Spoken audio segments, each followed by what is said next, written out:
A sada pričamo o raftingu. Naravno, na Drini i na Tari iz rafting centra nam stižu Željko i Danilo. A Šareni, šta ti je to? Ovo je veslo, kao što vidiš, neizostavni deo opreme za jedan rafting, a to je upravo i ova kaciga i najvažnija stvar za tebe... Najvažnija stvar za tebe je ovaj prsluk. Tako je. Jel znaš da plivaš? Naravno da znam. Onda prsluk. I bez prsluka.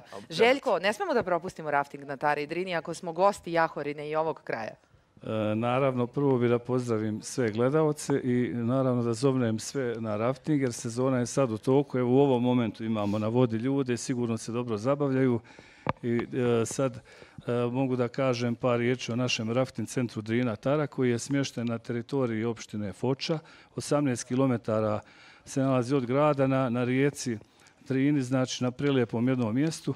Kamp je smješten također blizu Crne Gore i blizu granice sa Crnom Gorom.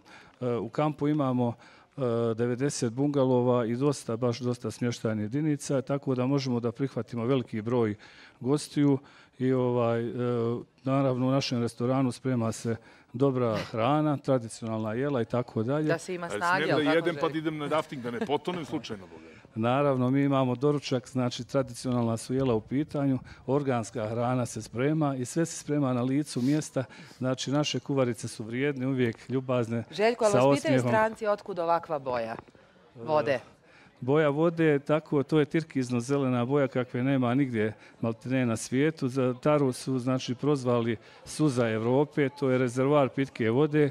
Kanjon je najdublji u Evropi i drugi u svijetu poslije Kolorada, a što se tiče raftinga, idealna je rijeka za rafting, ima dosta brzaka koji nisu opasni, znači na granici su neke opasnosti, a mi, pored tog prirodnog resursa, raspolažemo i ljudskim resursom, znači imamo ekipu, momke, skipere koji spuštaju svaki dan. Jedan od skipera je? Evo ga Danilo, jedan od skipera je Danilo i on će nešto reći o bezbjednosti. Si ti nekad prešao tu granicu opasnosti? Nadam se da nisi. Dobar dan. Pa blizu granice smo svaki dan skoro, ali trudimo se da obezbjedimo maksimalnu sigurnost svim našim učesnicima u raftingu. Naravno s pomoć opreme koja je po svjetskim i evropskim standardima. Tako da sve bude maksimalno sigurno i nadamo se da neće nam pokazati se prava funkcija opreme nikada, tako da će biti sve sigurno. Tako je, da bude tu samo za svaki slučaj. Da, za svaki slučaj. Šareni, znaš ti da tim veslom... Znam da veslam, ali mislim da se zahvalim našim gostima. Jer nas čeka Goran. Da ti kreneš tako je, tamo s te strane, ja neću da koristim više veslo. Danilo, hvala, Željko, hvala. Hvala, prijatno.